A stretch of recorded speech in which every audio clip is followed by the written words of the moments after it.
Hello friends, welcome back to VOWIAS. Welcome to the Prelims test series discussion, and now we are going to discuss the part 3 of Prelims test 7.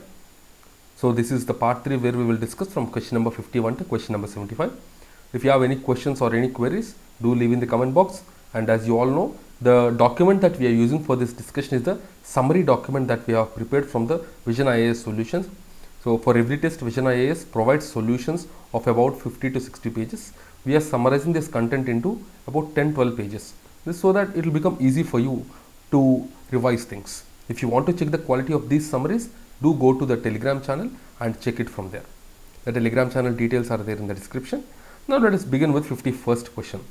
The 51st question is on leadership for industry transition, lead it. So industry transition dialogue, it is hosted by India and Sweden in Stockholm under the lead it. Lead it is launched by India and Sweden at UN Climate Action Summit in September 2019, and this is also supported by the World Economic Forum. Secretariat is hosted by the Stockholm Environment Institute. The voluntary initiative for promoting low carbon transition in the hard to abate sectors like iron and steel, aluminum, cement and concrete, petrochemicals, fertilizer, brick, heavy duty transport via active participation of private sector. Now let's look at the second question, 52nd question. Impact of LPG reforms in agriculture. So the liberalization, privatization and globalization reforms that India undertook in 1991 has changed the face of Indian economy at large. So we can expect questions from this area because this becomes a static area now. Since 1991, the public investment in agriculture sector in infrastructure includes irrigation, power, roads, market linkages and research and extension. And this played a crucial role in the green revolution as well, and this has fallen eventually, this public investment in agriculture. So you can see in this table the public investment as a percentage, it has been falling. So if you see overall, even now it's still less. So the partial removal of fertilizer subsidy because of the increase in the cost of production has affected the small and marginal farmers. It is experiencing a number of policy changes such as reduction of import duties on agricultural products, low minimum support price and lifting of quantitative restrictions on the imports of agricultural products. They have affected the Indian farmers as they now have to face the increased international competition. Due to export oriented policy strategies, there has been shift from production from domestic need towards production from export focusing on cash crops. It puts pressure on the prices of food grains. So this is about this impact of this LPG reforms on agriculture. Next, 53rd question is on monetized deficit. So monetized deficit basically means the purchase of government bonds by the RBI to finance the spending needs of the government, also called as net reserve bank credit to the government. It is part of government deficit financed solely by the borrowing from RBI. Since the borrowings from RBI can be short term and long term, the monetized deficit is the sum of net issuance of short-term treasury bills, dated securities and rupee coins held by RBI and the net of government's deposit with the RBI. The terms of financing, if you see long-term financing, which includes long-term financing other than RBI plus long-term financing from RBI. Short-term financing, if you see, it is short-term financing from RBI, short-term financing other than RBI and the drawn down cash. So basically if you see, the monetized deficit is nothing but RBI supplying money for the government. The RBI will purchase the government bonds. It will purchase bonds from the government and it will give money to the government for spending needs. And this borrowing can be both short term and long term. Next, the 54th question is with regard to the tools of RBI to control money supply. You have the qualitative tool and quantitative tool. The quantitative tool is control the extent of money supply by changing the cash reserve ratio or the bank rate or open market operation. So the quantity of money is changed. If the central bank changes the reserve ratio, this would lead to changes in lending by the banks which impact the deposit and money supply. So overall quantity is changed. Next, you have the qualitative tools. So this is with regard to the quality of money, like which sector is getting what kind of money, that is also determined by the RBI. The persuasion by the RBI to make commercial banks discourage or encourage lending done through moral suasion, marginal requirement, etc. That is called as quantitative tool. So with these tools, RBI, what it will do is it will try to control the money supply in the market. how much money and what money is going to which sector. Both these things are controlled. Next, 55th question is on the currency exchange rate. You have the flexible and floating exchange rate, and this is determined by the forces of demand and supply of the market. India follows this flexible or floating exchange rate system. On the other hand, you have the fixed exchange rate. This fixed exchange rate is mainly determined by the government. The market forces of demand and supply do not play any role in this. Earlier, before 1991, we used to have this fixed exchange rate, but later on we moved to this flexible exchange rate. So you will be hearing in the news, $1 equal to 80 rupees, or it is increasing to 85 rupees. So that variation actually comes because of the international market variation and all, because we are following this floating exchange rate system.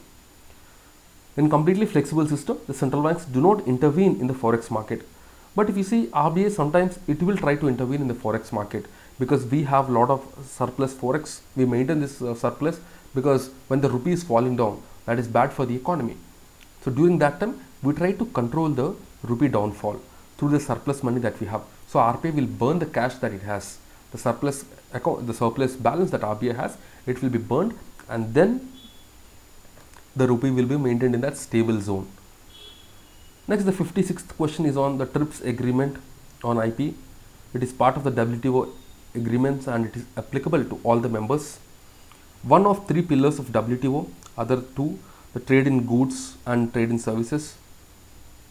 So along with IP, the trade in goods and services, like all these three are the three pillars. WTO states must comply with the obligations of main conventions of this WIPO, the World Intellectual Property Organization, and the Paris Convention on Industrial Property and Berne Convention on Copyright. All these three. Article 31 allows compulsory licensing and government use of patent without authorization of its owner, but can only be done under conditions which are aimed at protecting the Article 27.3, and that allows members to exclude some plants and animal interventions from patenting in their countries. It allows them to exclude from patentability plants and animals other than microorganisms and biological process for production of plants and animals other than non-biological and microbiological process. So this compulsory licensing basically means for some requirements, the government can give the licensing for the manufacture of this licensed product or this patented product to other small companies, so that they can also participate in the supply chain, because otherwise either the company is not able to meet the demand or the price is too high. So for the public benefit, this compulsory licensing is allowed according to the WTO, and also the government use of the patent without authorization of its owner is also allowed. Next, the 57th question is on current account convertibility. We have two convertibilities, the current account convertibility and the capital account convertibility. Current account convertibility means the ability of any other currency to easily convert to rupee, the freedom to convert rupees into, or it is vice versa basically. Either you should be able to convert the other currency into rupee, or you should be able to convert rupee into other currency. That is called as convertibility. And this freedom to convert in the current account is nothing but current account convertibility. Since 1994, Indian rupee has made fully convertible in the current account transactions. India has come a long way in the liberating capital account transaction in 3 decades, and currently we have the partial account convertibility in the capital account. So Tarapur committee has given various recommendations to like when we can achieve this capital account convertibility and all. Now 58th question is on RBI. RBI was set up on 1st of April 1935 under the RBI Act of 1934. The central office of RBI was set up in Kolkata but moved to Mumbai in 1937, and the nationalization was done in 1949. RBI is fully owned by the Government of India, and the core functions of central bank, that is RBI, is monetary authority. So the monetary policy is formulated and implemented and monitored by RBI. The aim is to maintain the price stability, and that is the objective of growth. Regulator and supervisor of financial system. They prescribe the broad parameters of banking operation within which the country's banking and financial system functions. The aim is to maintain public confidence in the system, protect the depositors' interest, and provide cost-effective banking services to the public.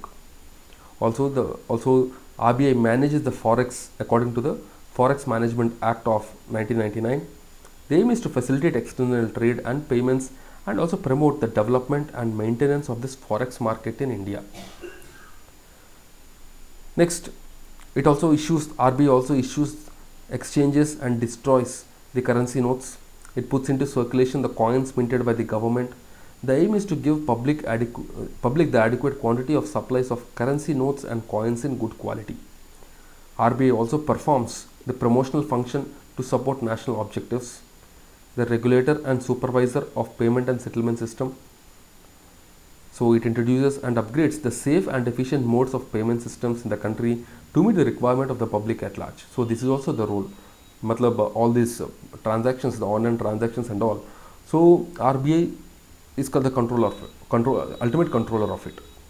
Okay. And the related functions, if you see, it is the banker to the government. It performs merchant banking function for the central and state government and acts as their banker to the banks. It maintains the accounts of all scheduled banks.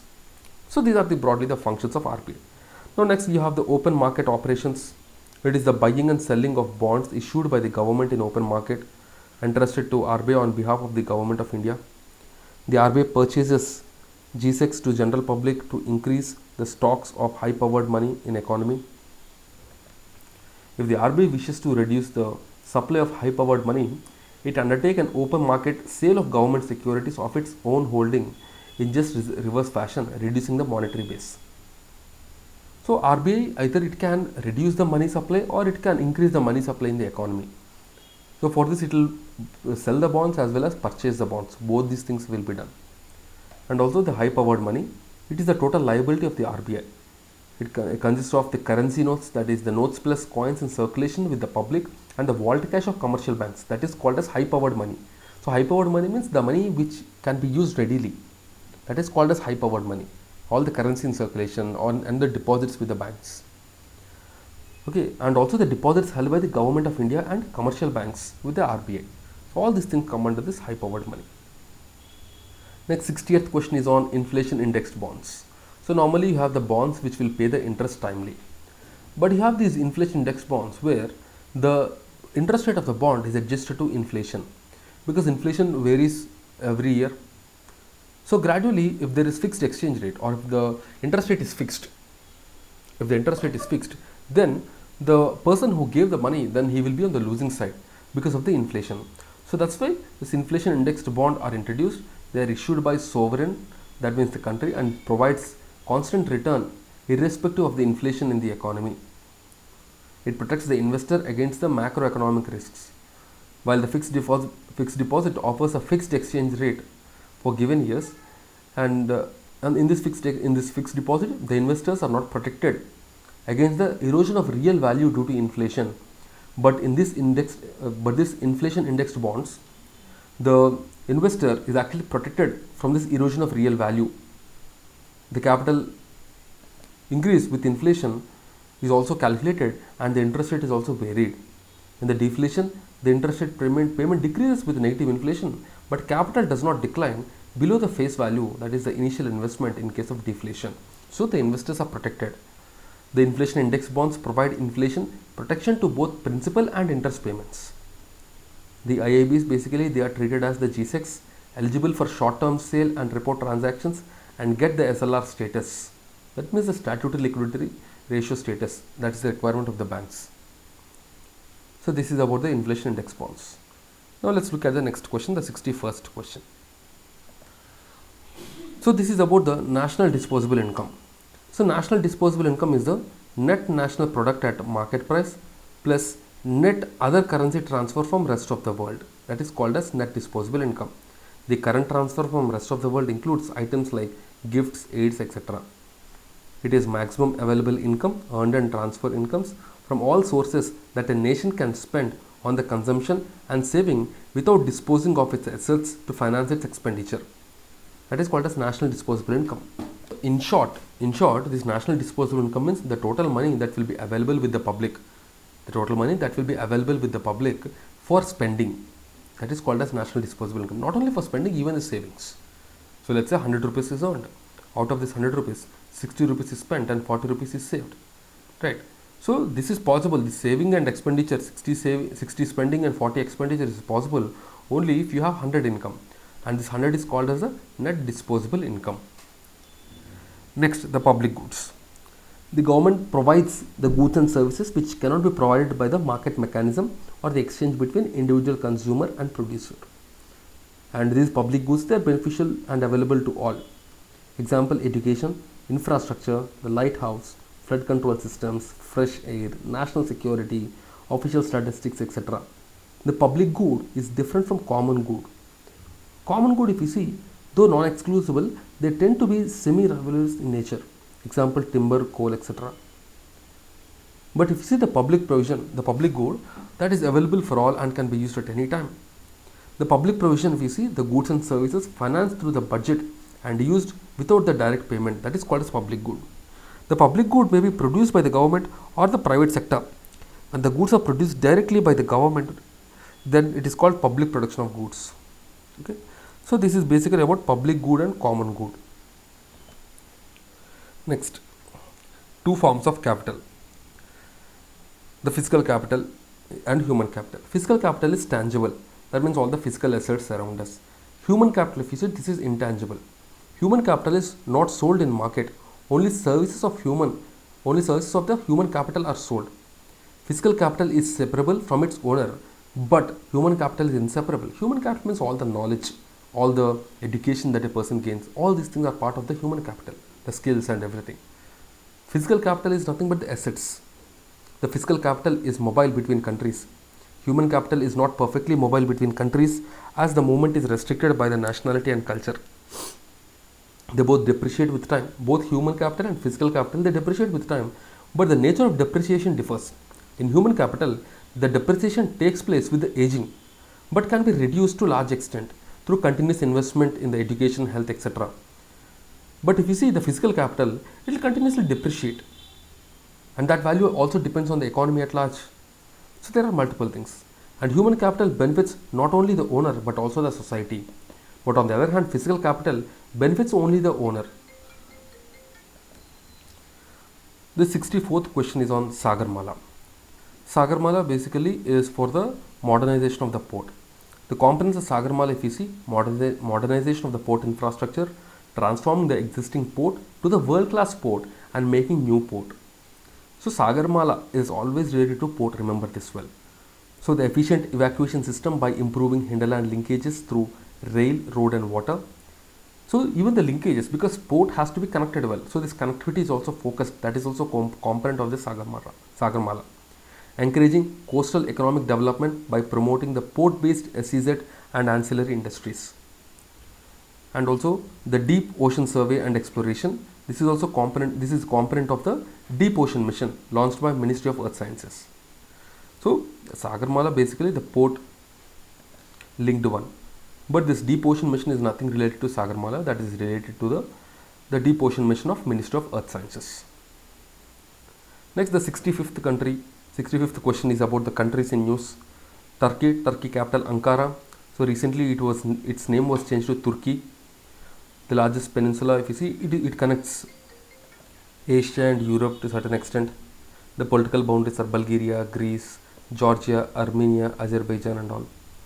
And the geographical features, if you see, the inland water bodies, Lake Van, okay, that is also part of it. You have and the highest peak is Mount Arara. This is the highest peak.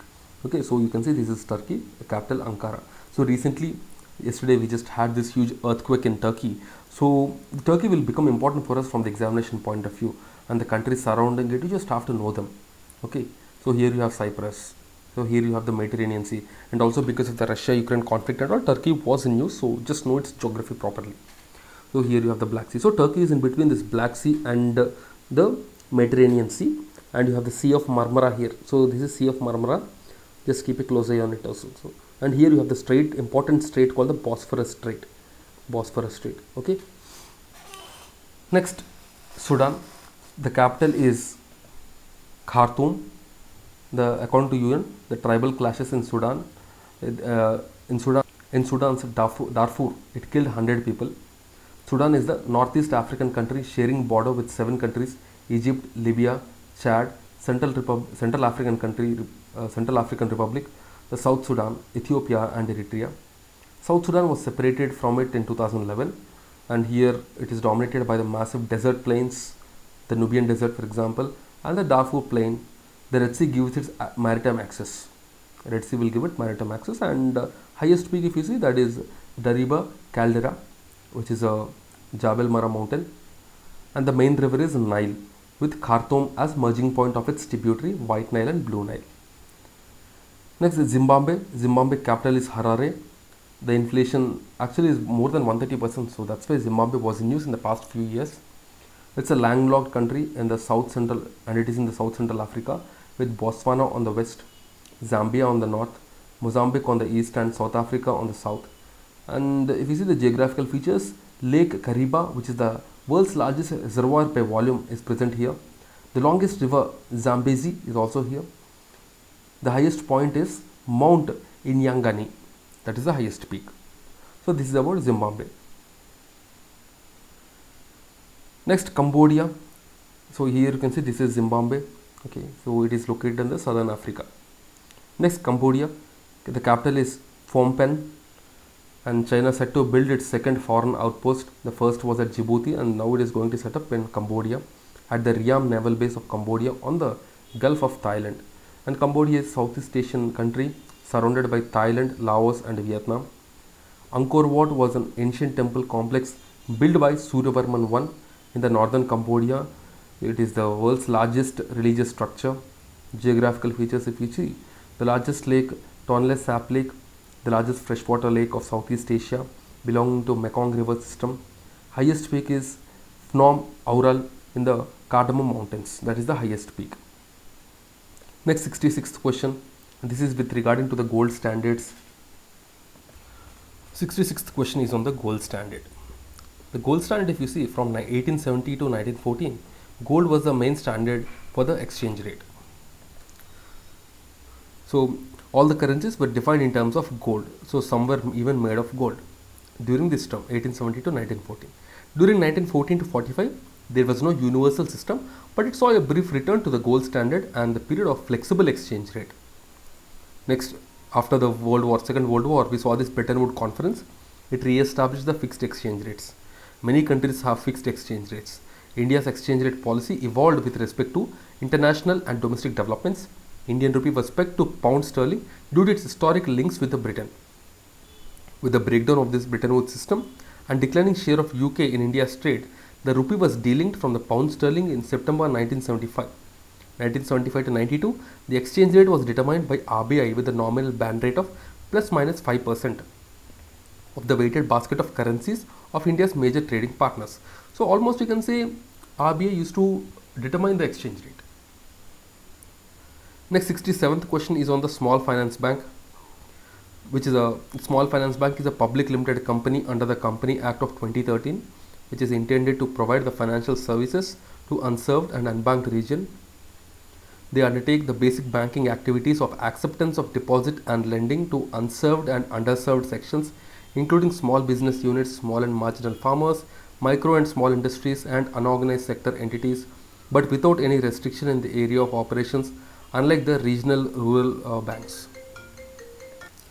And the SFBs, they undertake the basic banking activities of acceptance of the deposits and lending to unserved and underserved sections, including small business units, small and marginal farmers, micro, small and medium industries, and unorganized sectors, but without any restriction in the area of operations, unlike the rural banks or the local area banks. So the regional rural banks and local area banks, they have various restrictions, but the Small Finance Bank do not have that restrictions. And this is registered not under the Banking Regulation Act, but under the Public Limited Company Act of 2013. So just note this difference. And eligibility for setting this Small Finance Bank. So the resident individual with 10 years of banking experience, company and societies that are owned and controlled by residents, existing NBFCs, the microfinance institutions, local area banks and payment banks, so they can also apply. And also the Small Finance Bank, if you see, so they are basically the full-fledged banks in contrast to the payment banks. The payment banks cannot issue the credit cards, but the Small Finance Bank can issue. Hence, they are subject to all the prudential norms and regulations of RBI as applicable to the existing commercial bank, like the maintenance of CRR and SLR. So this is the thing. Next, the 68th question is on crypto assets. Crypto assets, if you see, it encompasses the cryptocurrencies, example Bitcoin, Ether, as also non-currency tokens such as utility tokens, which provide certain utility within an ecosystem, and non-fungible tokens which help establish ownership of unique items among the others. SEBI suggested that the Consumer Protection Act of 2019. SEBI said the cryptocurrency assets, they are not part of definition of securities under the Security Contract Regulation Act of 1956 or SCRA. It suggested possible regulation of crypto trading platforms by RBI under the FEMA, that is Foreign Exchange Management Act. So these cryptocurrencies, if you see, they are not regulated by SEBI. Okay, just keep a note of this. And the crypto assets, they include cryptocurrency and also utility tokens like the non-fungible tokens and all. So just make a note of this, because last year we have seen a question on the non-fungible tokens. So question can be asked in one of the other way. Next, the 69th question is on Environmental Performance Index. Environmental Performance Index, basically India recently questioned its low ranking on EPI 2022, so that's why it was in news. The Environmental Performance Index, it is an international biennial index. It ranks countries based on their environment health. It was first started in 2002 as Environment Sustainability. So this Environment Performance Index is released by the World Economic Forum, plus Yale Center for Environment Law and Policy and Columbia University Center for International Earth Information Network. The 2022 Environment Performance Index included new parameters like projection of progress towards net zero emission in 2050, new air quality indicators, and sustainable pesticide use. This is about Environment Performance Index. Next, the 70th question is on money aggregates. This is about the total stock of money in circulation among the public at a particular point of time. That is called as money aggregate, and RBI publishes the figures for 4 alternative measures of money supply. So M1, it is the currency with public plus demand deposit. The currency with public plus demand deposit with the bank plus other deposit with the RBI. M2 is this M1 plus the saving deposit with the post office. M3 is M1 plus net time deposit of the commercial banks. And M4 is M3. That means the M1 plus net time deposit of commercial bank plus total deposit with the post office saving organization. Because the deposits are 2 types, the demand deposit and the fixed deposit. The demand deposit means that can be taken by the people at any point of time, but fixed deposit generally will have a tenure. M3 is the most commonly used measure of money supply. It is also known as aggregate monetary resources. M1 and M2 are narrow money, whereas M3 and M4, they are the broad money. M1 is the most liquid one because it includes the currency with public and demand deposit of the banking system. Right. This is the thing. Now let's move on to the next question, 71st question, and this is with regarding to the core inflation or underlying inflation. So inflation is very important. It is the rise of prices in the economy. The measure of inflation excludes the items that face volatile prices because of the various international reasons and all. Example, the food and energy. But if you see core inflation, this is the headline inflation minus inflation contributed by food and energy. Headline inflation acknowledges the changes in prices of food and energy, but it does not give the true picture how the economy is behaving, because the food and the energy, they are very volatile. If something happens in somewhere in some part of the world, then the food and energy prices, they will get impacted. So that does not give any clear picture with regarding to the economy. So that's why we use this core inflation, which excludes the food and energy commodities. RBI and central bank around the world always keeps an eye on the core inflation. Whenever core inflation rises, the central bank increases their key policy rates to suck excess liquidity from the markets and vice versa. It is the preferred tool for framing the long-term policy. Okay, so whenever the inflation rises, then RBI, what it will do is, it will increase the interest rate. Because when the interest rate increases, then there will be less borrowing, there will be less availability of money in the market. So in fact, what will happen is, because of this, the money supply reduces, so the inflation will be controlled in fact. So this is what is the whole thing. Now the 72nd question is on the ANCOVAX, which is India's first COVID-19 vaccine for animals, ANCOVAX. It is unveiled by the Agri Ministry, developed by Hisar-based National Research Center on Equines. It can protect animals against the Delta and Omicron variant of the SARS-CoV-2. The inactivated vaccine developed using the infectious part of Delta variant. It uses the alhydroxyl as adjuvant to boost the immune response, can be used in dogs, lions, mice and rabbits. Now the 73rd question.